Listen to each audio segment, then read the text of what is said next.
So, if you ever been in anything, ever, anything, any space of being liking something or being a part of something, you always know that there's these two terms that are thrown around, like the loud minority and the silent majority or whatever.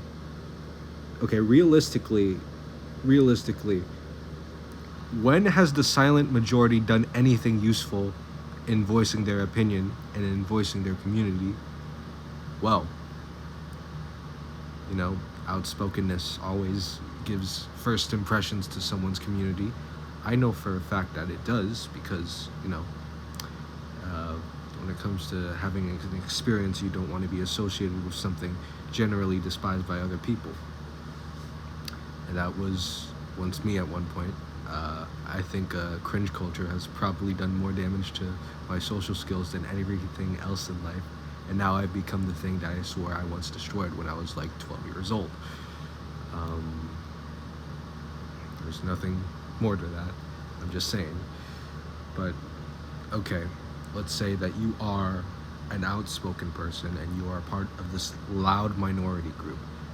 Being a part of the loud minority group could mean anything at this point. You could be a terrible person and still be a part of the quiet majority, but you could also be a part of the loud minority and still be a good person because you're voicing your opinion and making them look like, outspoken people who know what they're talking about or who are genuinely passionate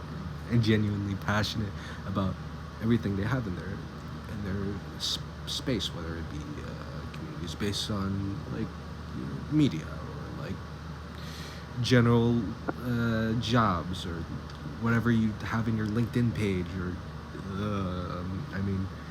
or a fandom or pretty much anything relating to what you like. In my case, it's like music and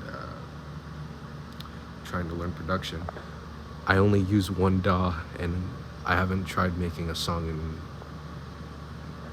Okay, I've only wrote a song in like 4/4 and like 3/4 on my like little basic ass sampler, but you get the point.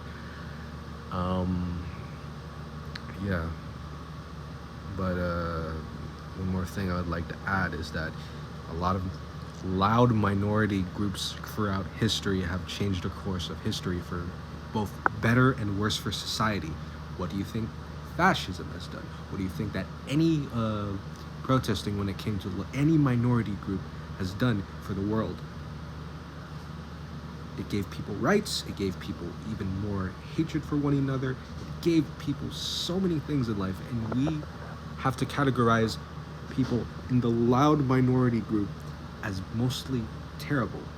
Well, guess what? I think it doesn't matter if you're a loud minority or a silent majority. I think those terms are completely awful. Why do we need to use them in the first place when we can just, we can just categorize ourselves as is? You can be outspoken and still be somewhat of a good person, right?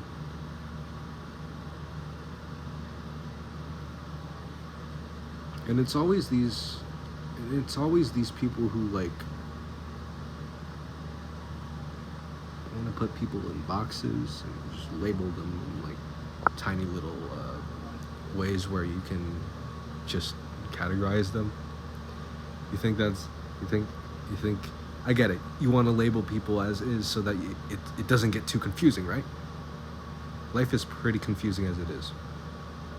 For as stable as life is, it's also just as confusing. Grass is green. It's sometimes yellow, but yeah, it depends on the weather.